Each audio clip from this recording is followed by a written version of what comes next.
जी आजाद sir. जी sir कहिए। Hello. जी hello भाई आजाद, बात हो रही है? आवाज आ रही है आपको मिस्टर आजाद? जी आ रही सर। ओके। आजाद भाई, एक छोटा सा सवाल है आप लोगों से। मुझे एक जी बात बताइए। देखो, आपको मालूम होगा कि इस वक्त केवल हमारे भारत भारत में ये मानकर चलिए कि लगातार हर रोज 56 लोग सिर्फ सूदखोरी की वजह से आत्महत्या कर लेते हैं।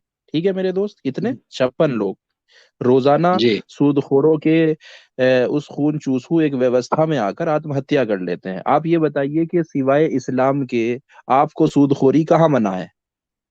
और अगर वो एक ऐसी व्यवस्था है जो इंसानों को सूदखोरी के चंगुल से बचा रही है, तो भाई आप उसे बदनाम करने पर क्यों लगे हुए हैं? इसी तरह और आगे बढ़ जाइए। दूसरा एक छोटा सा आपसे क्वेश्चन है। देखो, दुनिया का हर अपराध में आप ध्यान देना, उसमें शराब पीछे मिलेगी। देखिए, जितने हत्याकांड होते हैं वो कातिल शराब पिए हुए होता है। जितने रेप्स होते हैं 99% वो आदमी, वो रेपिस्ट, शराब पिए हुए होता है। इवन के जितने एक्सीडेंट होते हैं, समझ रहे हैं आप बात को, वो सारे शराब पीने के बाद होते हैं 99% केसेस में, सिवाय 1-2% को छोड़ के। तो मेरे दोस्त, जब आपको मालूम है कि इस वक्त इस पूरी दुनिया के अंदर हर एक आदमी, यानी हर ये जो धर्म व्यवस्थाएं जो चल रही हैं, इवन नास्तिकता भी, ये कैपिटलिस्ट के आगे अपने हथियार डाल चुके हैं। कहो तो अपने घुटने टेक चुके हैं आप लोग बेसिकली। क्योंकि आपको शराब से, आप शराब का धंधा कर सकते हैं। आपको शराब को बनाना, शराब का बेचना, शराब का पीना पिलाना कहीं से कहीं तक मना नहीं है। जब आप जानते हैं कि दुनिया में सिर्फ एक ताकत इसके सामने खड़ी हुई है, इन कैपिटलिस्ट के भी सामने खड़ी हुई है, उसका नाम है इस्लाम।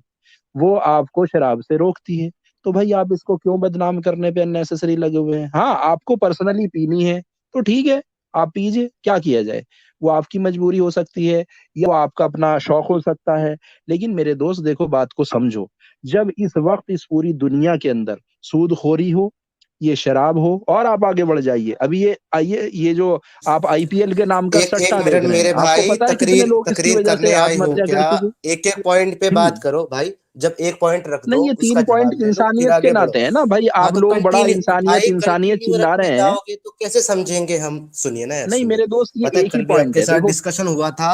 आपका यही हाँ प्रॉब्लम है, हाँ। आप सुनते नहीं है अब्दुल फॉर कुफर भाई, सिर्फ सुनाते नहीं जाते नहीं हैं। समीर भाई, देखो बात ऐसी सारे है, पॉइंट देखो मेरे आपके दोस्त। अच्छे हैं, फिर बोल रहे हो। देखो, बोल आओ, हमने देखो, म्यूट करके सुना ना आपको, लेकिन आप नहीं सुनोगे एक मिनट भी। मैं गारंटी देता हूं, I am a new profit in this world, और मैं प्रोफेसी करता हूं कि ये आदमी 30 सेकंड मुझको कंटिन्यू सुन नहीं सकता। आप सब लोग देख लेना। अब सुनो मेरी बात अब्दुल फॉर कुफर साहब। हमने मान लिया कि इस्लाम के अंदर बहुत सारी अच्छाई भी है, ऐसा नहीं है कि सारी बुराई है। चलो अग्री करते हैं आपकी बात से। हम्म। लेकिन मुझे ये बताओ, आपके पास दूध का एक गिलास है, ठीक है, जी जी। बिल्कुल सही। पाक है, प्योर है, बहुत बहुत अच्छा है। उसके जी। अंदर एक कतरा पेशाब का गिर गया, आप उसे बिल्कुल। पियोगे?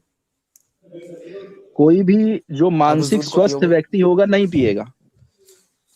जी। तो उसी उन तरीके से उन इस्लाम भक्तों में को अगर छोड़ 100 के, अच्छाई है। उन भक्तों को छोड़ के, सुनिए, सुन लीजिए, उन भक्तों को छोड़ के जो बेचारे गौमूत्र को पी लेते हैं। अब आप आगे बढ़ाइए, जी बताइए। उन जी उनको भी छोड़ के, है ना? जो ऊंट का पेशाब पी लेते हैं, है ना, गुड बॉय। उनको भी हाँ, छोड़ हो के। सकता है शायद लोग पी रहे हो वहां पे असल में ऊँटों की खिदमत के लिए ना, जी, असल में यहाँ से कई लोग गए हुए होते हैं। अब उसमें बेचारे अच्छा क्या ठीक नाम है, ये उनका और लें। कहीं चला अल्लाह जाएगा। का शुक्र है, पॉइंट पे रहते हैं, मुसलमान कम से कम ब्रदर। नहीं पीता।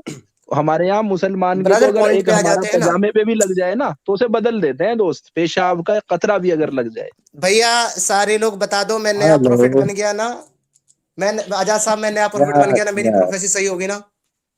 मेरी जी। प्रोफेसी सही अच्छा, साबित हो गई। नहीं खैर वो मैं हूं नया प्रॉफिट। हमको बहुत अच्छी बात इन्होंने याद दिलाया कि कोई रेपिस्ट होता है तो बिना दारू के नहीं होता, कोई कत्ल करने वाला है बिना दारू पी के नहीं करता।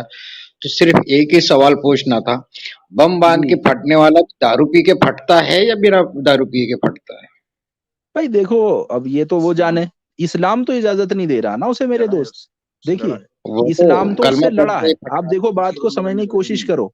आप देखिए मैं इस भी बात तो को समझ समझने की मैं तो कोशिश पूछ करिए। रहा हूँ इस ना, वक्त इस समझने के लिए तो दुनिया में पूछ रहा हूँ। आपकी जान की सबसे ज्यादा कीमत अगर कहीं है तो वो इस्लाम में है। अल्लाह ताला कुरान में खुद फरमा रहा है कि अगर तुमने एक मासूम इंसान की जान बचाई, इतना बड़ा तुम्हें सवाब मैं दूंगा, इतना बड़ा पुण्य कर्म मैं तुम्हें दूंगा, जैसे तुमने पूरी संसार की, पूरी इंसानियत की जान बचा ली हो। इस्लाम तो लड़ा है भाई, इसके इस्लाम की हिस्ट्री है एक एक मासूम के लिए। आप हाँ, ये समझिए इस मैंने भी बात को। सुना। मैं हाँ, 3 जी। स्ट्रीम पहले कह रहे थे, वो काले कुत्ते को भी देखकर बचाने की बात कर रहे थे वो। देखो मेरे दोस्त, ऐसा है कि अगर कोई काला कुत्ता बेसिक अगर मान लीजिएगा पागल हो जाता है, उस कंडीशन में उस एक्सेप्शनल केसेस को आप मत उठाएं। देखो बात को समझना आजाद भाई, आपको मैं बता दूं भी मेरे सामने मस्जिद के ठीक बाहर को एक आदमी कुत्ते को मारने लगा। आप बिलीव नहीं करेंगे कि 4-5 लोगों ने उसे पकड़ लिया, कहने लगे भाई तू कुत्ते को कैसे मार रहा है, कुत्ते को कैसे। अगर ऐसा होता, देखो प्रैक्टिकल बनो आजाद भाई, आपकी भी उम्र मुझे लग रहा है 30-40 के करीब तो होगी या नहीं होगी। बहुत दिन तो पहले थी। देखो जी। 30-40 बहुत साल पहले की बात है ये। अरे माशाल्लाह, अच्छा अबाऊ चले गए हैं तो चलो, आप में तो फिर और भी मैच्योरिटी पैदा हो जानी चाहिए। ये आप कैसी बहकी हुई बातें कर रहे हैं। जब पूरी नहीं, मैं दुनिया में आप किताबें पढ़ देखते रहा हूँ, हैं, बातें नहीं कर ना रहा ना हूँ, ना ना, किताब पढ़ जब रहा आप हूँ, पूरी तो दुनिया मैंने में देखते हैं कि किताब हमारे पूछा भी। भाई मुसलमानों के, जब आप मोहल्लों में देखते हैं कि कुत्ते घूमते फिरते हैं, जब आप ये देखते हैं कि कभी कोई मुस्लिम उन्हें नहीं मारता, तो अननेसेसरीली ये डिस्कशन उठाना। भाई बात वो करो, देखो जो इंसानी, देखो जो एक तो सार्वभौमिक सत्य हो और उसको झुठलाओ मत, पहली बात। दूसरी इंपॉर्टेंट बात ये है, बात वो करिए जो इंसानियत के करीब हो, जो लोगों को इंसानियत के करीब लाए। अजी वो काले कुत्ते को मरवा दिया था, भाई पागल हो गया था तो मरवा दिया था, गोली मार दीजिए उसको। जो चीज इंसानियत के नुकसान के लिए हो। देखिए भीड़ होती है ना, भीड़ जिसे भीड़ कहते हैं, आप जंगल में भीड़ नहीं मार सकते इस्लाम अनुसार, लेकिन अगर वो आपके घर के करीब हो, आपके बच्चे को काट सकती हो, तो आप उसे मार दीजिए। यही मामला सांप के साथ है। अगर सांप आपके बच्चे के करीब बैठा है तो आप बेवकूफ बन के उसको वो दूध ना पिलाइए, बल्कि उसे मारने का हुक्म है। अब हमारे बेचारे जो कुछ ये भोले भाई बहन है, ये तो खैर उसे पूजने लगते हैं, आपको पता है, लेकिन चलो मैं उनकी बात नहीं उठाऊंगा, समीर का कहना। लेकिन आप ये समझिए कि अगर वही चीज जंगल में है तो जंगल में आप आपको ना मारिए। कमाल की बात देखिए आप। तो भाई प्रैक्टिकल बनिए, प्रैक्टिकल बातें कीजिए। अजी वो कुत्ते को मार दिया था साहब, हैं ये क्या बात हुई। आपको पता है भारत के अंदर अभी 98 हमारी बहनों का और ये जो हमारी माताएं हैं उनके साथ अब्दुल गफर रोजाना रेप साहब, हो रहा है, जब आप एक महामारी बन टॉपिक गई से है। आप ये सुनिए, बता दीजिए कि सुनिए इस सर, वक्त सुनिए इस दुनिया में अब्दुल सबसे गफर ज्यादा बड़ी भाई, सजा कौन देता है? जब आप इस्लाम एक देता है। टॉपिक से दूसरे जी। टॉपिक पे जाते हैं तो बीच में दूसरे आदमी को मौका दे दिया कीजिए कि वो आपकी बात का जवाब दे दे। कंटिन्यूअसली आप ही बोलते जाएंगे तो ना तो हम कुछ सीख पाएंगे, ना आप हमें कुछ समझा पाएंगे मेरे भाई। It's a humble request to you. एक दूसरी रिक्वेस्ट चलो आपसे आई ये एग्री। है कि हम देखो लोग, दोस्त। सुनिए, और दूसरी रिक्वेस्ट आपसे ये है कि हम लोग, मैं दोनों में से, आजाद भाई में से भी और मेरे में से भी, हम में से कोई ना तो कोई हिंदू है, ना कोई सिख है, ना कोई ईसाई है। हाँ पहले मुस्लिम जरूर थे। तो आप हमसे सिर्फ और सिर्फ इस्लाम पे बात करें, दूसरे रिलीजन से हमारा कोई लेना देना नहीं है। अब आप एक एक पॉइंट रखेंगे, एक एक पॉइंट पे जवाब लेंगे, तकरीर नहीं करेंगे सर। जी माइक जरूर समीर जरूर। भाई, जी। समीर भाई बात उन्होंने दो करे, एक तो शराब की करे, दूसरा ब्याज की, सूद की करे। तो शराब की बात उनकी सुनने के बाद मेरे पास एक सवाल था कि भाई चलो, रेपिस्ट शराब पीकर रेप करता है, कातिल शराब पीकर कत्ल करता है, तो मेरा सवाल था ऐसा कि बम बांधकर फटने वाला भी शराब पीकर फटता है या बिना शराब के, तो वो उन्हें जानते नहीं। और उसके बारे में उन्होंने जो कुछ भी जवाब दिया आपने सुन लिया। अब दूसरी बात है सूद की। तो बैंक का सूद, तो देखिए इस्लाम का जो मना करने की जो चीज है, कोई चीज नजर आती है उसे देखकर वो मना करता है। तो क्या इस्लामिक जो जी जी सुन शुरुआत रहा हुई हूँ। इस्लाम की, उस वक्त कोई जी। बैंक था जिसको देखकर मना किया गया? देखिएगा सूदखोरी का तो निजाम मेरे दोस्त ये बहुत शुरू से चलता आ रहा है। खैर हम पहले बात आतंकवाद भी करेंगे, कोई ऐसी प्रॉब्लम वाली बात नहीं है। देखो मेरे नहीं दोस्त, नहीं, आपको एक आतंकवाद तो की बात बात ये नहीं पता होनी करेंगे, चाहिए कि इस मरने वक्त इस मारने वाले, पूरी दुनिया में, शराब के ऊपर बात चल रही हाँ, सर। अच्छा शराब की जी करें तो चलिए शराब जी। की कर लीजिए। आप ये बताइए कि इस वक्त क्या आपको पॉप, क्या शराब पीने से रोकते हैं? क्या इस वक्त चलो आपका नास्तिकता जो आप ये जो आज आप कि जी हम इंसानियत इंसानियत का जो नारे आप लगा रहे हैं, क्या इस वक्त आपको अगर मैं ये कहता हूँ आजाद भाई कि ऐसा है भाई, एक काम कर लेते हैं यार, ये एक शराब का प्रोजेक्ट लगा लेते हैं, 1 करोड़ लगेगा और भाई फिर तो ऐसी कमाई और वैसी कमाई। क्या आपको शराब पीने से, शराब बनाने से, शराब बेचने से, पिलाने से क्या आपको नास्तिकता रोकती है? नहीं रोकती। आपको कहीं से कहीं तक मनाही नहीं है। इस्लाम रोकता है। हम आपको कह सकते हैं नहीं भाई शराब नहीं, शराब का कारोबार आप सर नहीं करेंगे, शराब से आप सर मैं बचेंगे, ना पिएंगे, ना सर पिलाएंगे, ना सर बनाएंगे, ना सर बेचेंगे। समीर जी। सर की बात को सच मत कीजिए सर, 30 सेकंड सुन सकते हैं आप? कि देखिए शराब के ऊपर आपने जितनी भी बात की, एक शराबी शराबी में कहा गया है कि नशा अगर शराब में होता तो नाश्ती बोतल। तो क्या आप ये समझते हैं कि शराब पीकर ही आदमी एग्रेसिव होता है, एंगर होता है? तो मैं ऐसे मुस्लिमों को जानता हूं जो शराब पीने के बाद ही फैमिली में अच्छे रहते हैं, और अगर शराब नहीं पिए हुए रहे तो वो बहुत गुस्से में रहते हैं। तो मेरे क्या दोस्त समझे अगर ऐसा इसको? होता ना तो आपको कभी भी फ्लाइट उड़ाते हुए ये ना इंस्ट्रक्शंस होती हैं, आपको कार चलाते हुए कभी ये ना इंस्ट्रक्शन होती है कि भाई वो गाड़ी शराब पीकर ना चलाया करें। हमारी सरकारें करोड़ों रुपए सिर्फ इस बात पे खराब कर रही हैं कि भाई शराब पीकर गाड़ी ना चलाओ, भाई शराब पीकर गाड़ी ना चलाओ, लेकिन बेचारे नादान लाखों लोग उसके बावजूद सिर्फ एक्सीडेंट में बेमौत मर रहे हैं। सिर्फ आप इस्लाम की ये एक चीज पकड़ लीजिए, देखिए कितनी इंसानियत बचती है। आज अच्छा आपको बता दूं, सर अभी रिसेंट केस है, सर सर 250 सर हमारे, एक मिनट बात सर, तो रुकिए सुनो, ना सर, आपने 250 कितनी अच्छी फैमिलीज बात के कही है ऊपर से वो, सर। सर आपने कितनी अच्छी बात की है कि हमारा देश पैसे खर्च कर कर ये कह रहा है कि शराब पीकर गाड़ी ना चलाओ, शराब पीकर प्लेन में शराब के ऊपर जो कॉशन दिए जा रहे हैं। तो जब शराब पीकर गाड़ी ना चलाने की जब यहाँ बात हो रही है, शराब पीने से मना किया जा रहा है, अगर फिल्म में भी कोई बॉटल हाथ में लेते हुए नजर आता है तो लिख के आ जाता है टीवी पर कि इंजूरियस टू हेल्थ बोल के, तो फिर तो खाली इस्लाम को में ही शराब पीने से रोका जा रहा है, कि हमारे देश में भी कहीं रोका जा रहा है? अरे मेरे दोस्त देखो यही तो दोगलापन कहलाता है। आप एक बात बताइए, खुद अच्छा पैसा देकर, जी जी मैं आपको सिद्ध करूंगा ना अब ये वाली चीज, आई विल प्रूव यू, आप गौर कीजिए इस बात के ऊपर। सरकारी शराब की दुकान, सरकारी ठेका, आप इसका मतलब समझते हैं?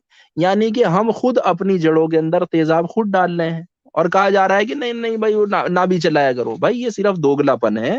देखो साफ बात है, या तो आप अपने बेटे को शराब पीने से रोकेंगे या आप उसे कहेंगे भैया बेटा बिल्कुल नहीं पीनी, दैट्स ऑल। बीच में कहीं लाई नहीं करती ये वाली चीज।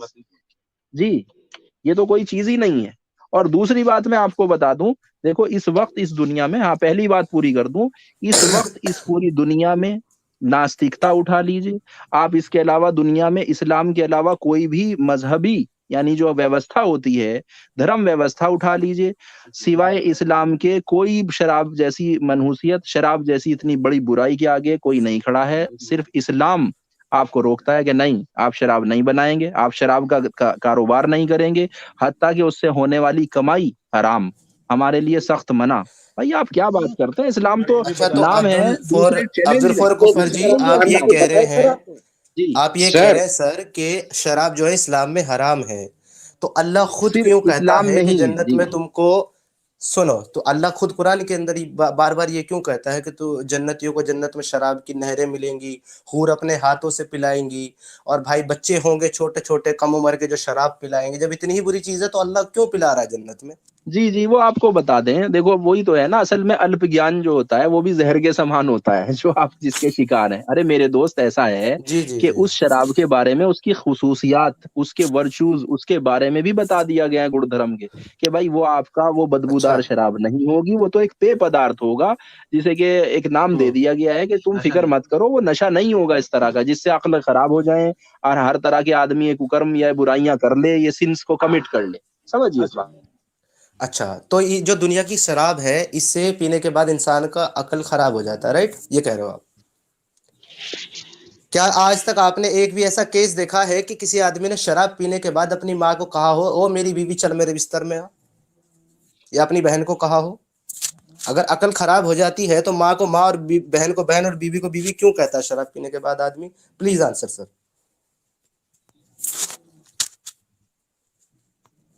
समीर सर, सबसे बेहतरीन शराब आपको कौन से मुल्क में मिलेगी पता है? अरब कंट्रीज में।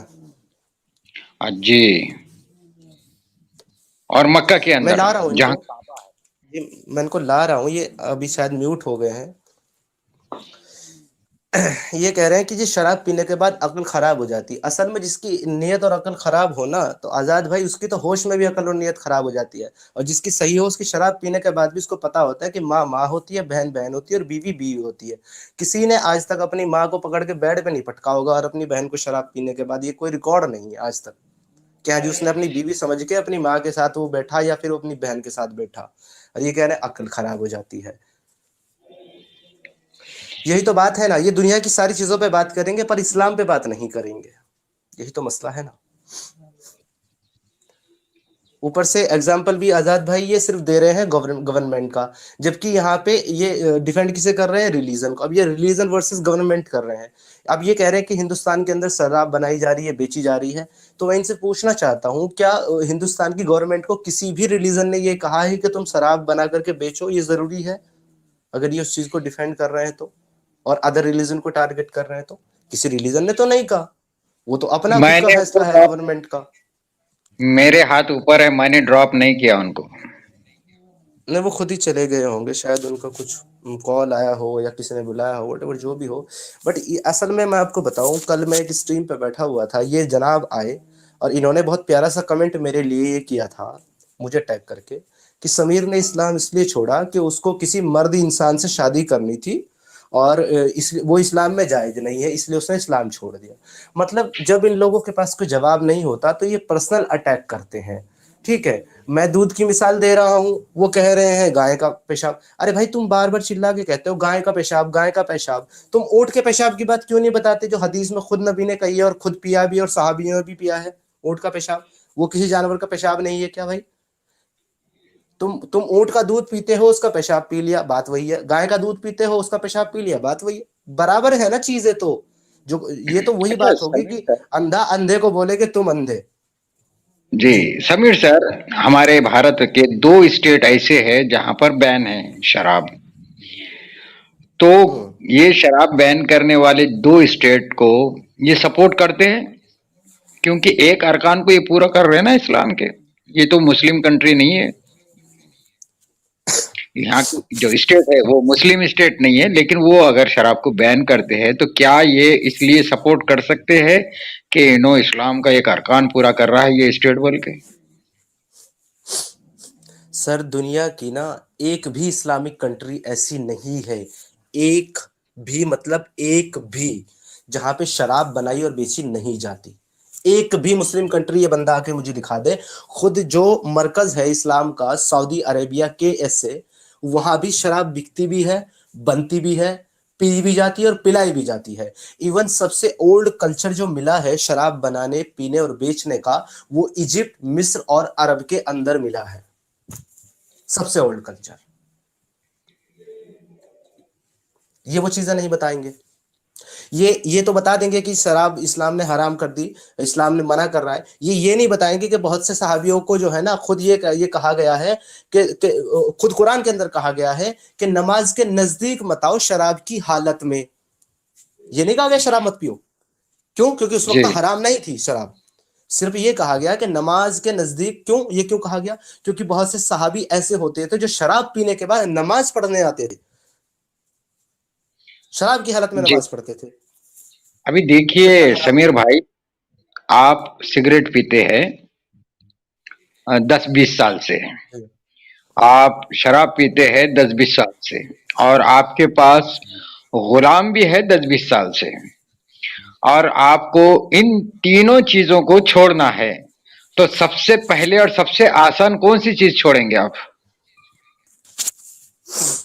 सर रिपीट करें आप, मुझे आपकी आवाज चली गई थी, क्या बोले? आपके पास गुलाम भी है, जी। आप सिगरेट भी पीते हैं कई साल से और शराब भी पीते हैं कई साल से, लेकिन आपको ये तीनों ठीक है। चीज छोड़ना है, तो सबसे आसान और सबसे पहले क्या छोड़ेंगे आप? मैं तो सर सबसे पहले गुलाम छोड़ दूंगा। लेकिन यहाँ पर बात दूसरी आती, वो धीरे धीरे इशारा दिया गया है गुलामी खत्म करने का, और शराब को डायरेक्ट बोला गया है। क्या इसलिए कि फाइनेंशियल इकोनॉमिकल बाइकआउट करने के लिए कि कोई और बना रहा था, उनको हमको नीचा दिखाना है, इसलिए उनका प्रोडक्ट बंद करने के लिए आप बायकॉट कर रहे हैं? सर इसके पीछे भी एक बहुत इंटरेस्टिंग और मजे वाली कहानी है जो कि कुछ इस्लामिक स्कॉलर्स ने, जो कि इब्न इशाक हो गए, उन्होंने अपनी किताबों के अंदर लिखी है। मैं आपको बताना चाहूंगा, जब वो जंगे कौन सी थी, खैबर थी, उसमें जब नबी साहब को जहर दे दिया गया था, वो या मालूम है आपको, एक यहूदी ने, औरत ने जहर दे जी दिया था उनको, नबी साहब को। जी तो जब उनको जहर दे दिया गया तो उनके जो मुंह का जो पूरा स्ट्रक्चर था ना, वो पूरा बिगड़ गया था।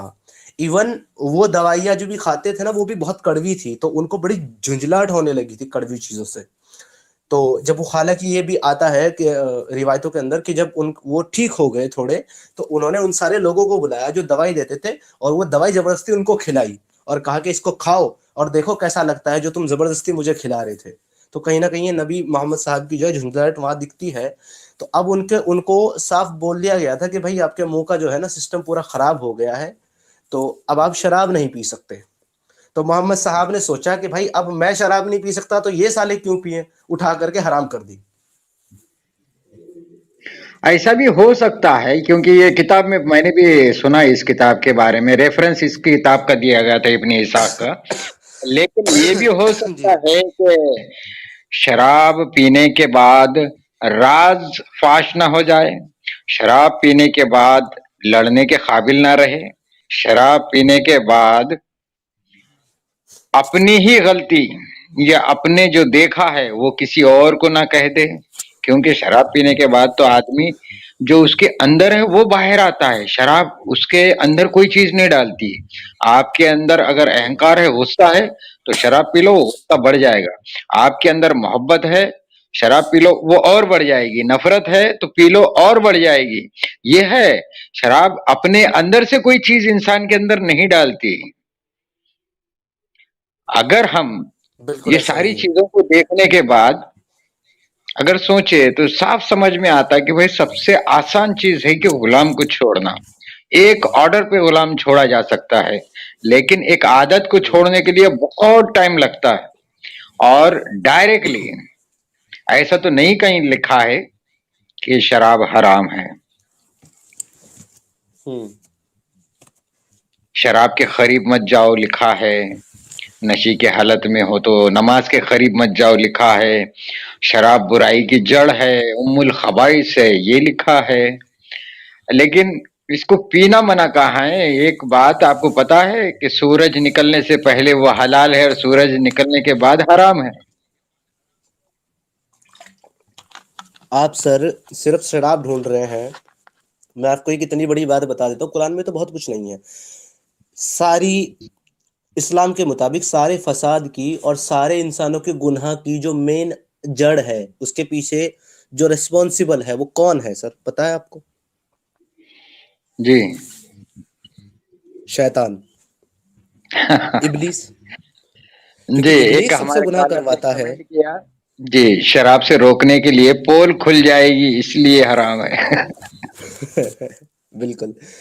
सारे फसाद की और सारे गुनाहों की और सारे गलत धंधों की जिनकी वजह से इस्लाम के मुताबिक लोग जहन्नम में जाएंगे, उसके पीछे की वजह है इबलीस यानी कि शैतान। और उस बार बार ये कहा गया है कि जो लोग ऐसे होंगे वो जहन्नम में जाएंगे, वो जहन्नम में जाएंगे। इबलीस का जो लश्कर है, इबलीस के जो सपोर्टर हैं, उसके जो मानने वाले हैं, उसके जो पैरोकार हैं, जो खुदा को नहीं मानते, जो मोहम्मद के मुनकर है, जो रसूलों के मुनकर है, वो सब जहन्नम में जाएंगे। पूरे कुरान में अल्लाह इतना डरता है शैतान से, एक बार नहीं लिखा कि शैतान जहन्नम में जाएगा। दिखा दें पूरे कुरान में कहाँ लिखा है। जी। अब मेरा सवाल ये आया था दिमाग में और फिर चले गए, और वो साहब भी चले गए कि देखिए शराब हराम बोला इस्लाम ने, सूद यानी ब्याज हराम बोला इस्लाम ने, तो सोना पहनना भी तो हराम बोला, क्योंकि सुनार का काम कौन करते थे पता है ना आपको? आदमी को सोना पहनना भी हराम है। हम्म, बिल्कुल। अब ये गोल्ड अरे गोल्ड की अंगूठी पहन नहीं सकते आप, गोल्ड अपने आंख पर या गले में नहीं डाल सकते, ये क्यों हराम है? आजाद सर, अपने मतलब की जितनी बातें थी अपना जिससे काम बन रहा था वो बताते चले गए, मजहब बनता चला गया, अपने मतलब की जितनी आयतें थी वो उतरती चली गई, कुरान बनता चला गया। इसी तरीके से इस्लाम मजहब और कुरान बन गया। इसके अलावा इसमें है ही क्या? क्या है इसमें? सब पूरा का पूरा कुरान सिर्फ अरब पे, डेजर्ट पे, मोहम्मद की लाइफ के ऊपर ही घूमता है। क्या जब अल्लाह जो कुरान उतार रहा है, जिसको जो सारी दुनिया का मालिक खालिक है, क्या उसको ये नहीं पता जर्मन, फ्रांस, भारत, ये जो है ना, और ये जो आपका ऑस्ट्रेलिया, अमेरिका, ये भी कोई चीजें हैं, इनके बारे में भी दो बात कह दूं, अल्लाह का कोई जिक्र ही नहीं करता। सिर्फ अरबी अरबी अरबी अरब, अरबी अरबी अरब, मोहम्मद, इसी पर अटका रह गया पूरे कुरान के अंदर। जी समीर भाई, एक बात तो अच्छी बता दी आज स्ट्रीम में आपने कि शैतान जहन्नुम में जाएगा, ये कहीं लिखा नहीं है। तो फिर हम उसी के साथ क्यों ना रहे जो जहन्नुम में जाने वाला ही नहीं है। नहीं, आप जाओगे अगर आप उसका साथ दोगे, वो नहीं जाएगा जो आपको बहका रहा है। मैं साथ दूंगा नहीं, साथ ही रहूंगा तब।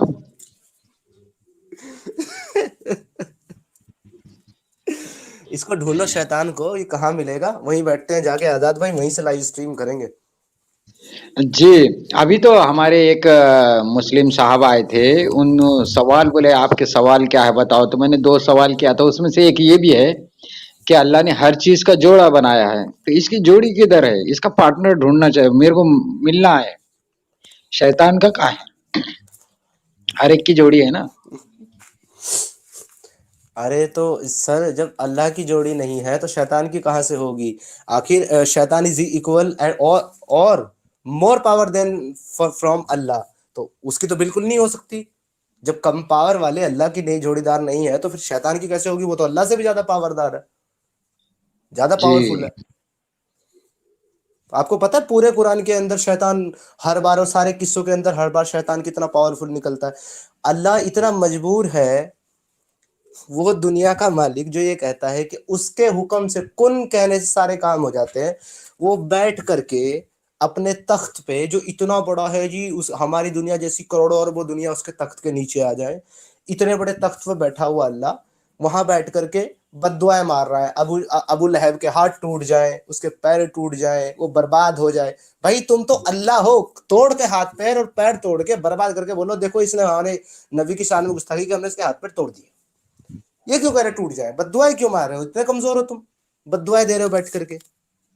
पूरा मैं कुरान ऐसे आयतें कॉन्ट्रडिक्शन से सुनता भरा हूँ ना हुआ है।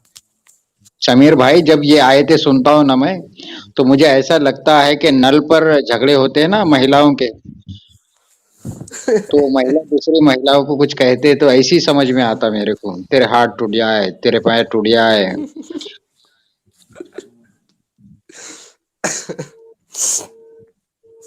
गिरगिट को क्यों नहीं मारते हैं? भाई शहबान खान साहब, गिरगिट को मारने का काम मोमिनों को दिया हुआ है ना अल्लाह ने, तो फिर सब लोग क्यों मारे? आप लोग काफी तो हो। जी, गिरगिट को क्यों मारते हैं? अच्छा, वो जो लोग मारते हैं वो क्यों मारते हैं, ये सवाल है उनका। मैंने पढ़ा नहीं मारते हैं, ऐसा कुछ लिखा उन्होंने। गिरगिट को क्यों नहीं मारते हैं? अरे गिरगिट को क्यों नहीं मारते, ये कौन सा सवाल है? गिरगिट को अगर क्यों आपने नहीं। पूछा होता क्यों मारते हैं तो बता भी देते हम। शायद जी जी मोहम्मद जी साहब को पसंद नहीं आया होगा, वो कि ये तो मेरे से भी ज्यादा रंग बदलता है, इसको मारो।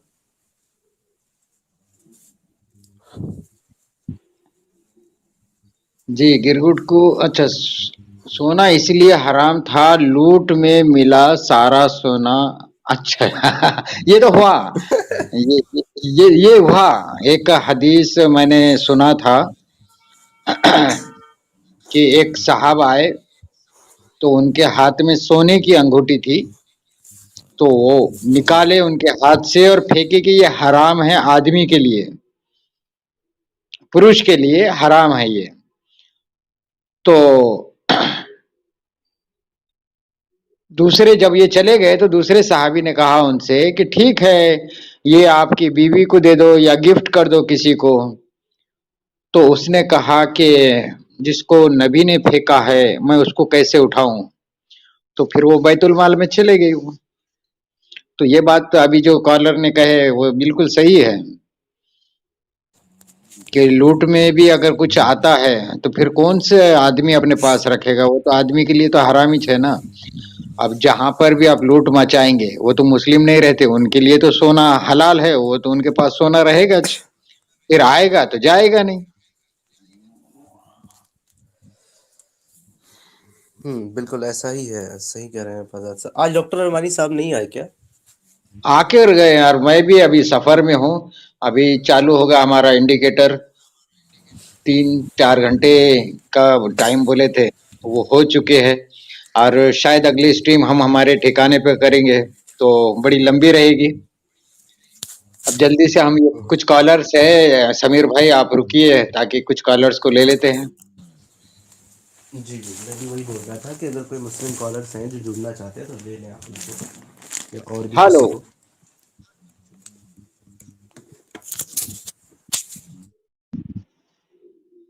हेलो गुजर सर, माइक म्यूट है। हेलो, हेलो, नमस्कार। नमस्कार। सबसे पहले तो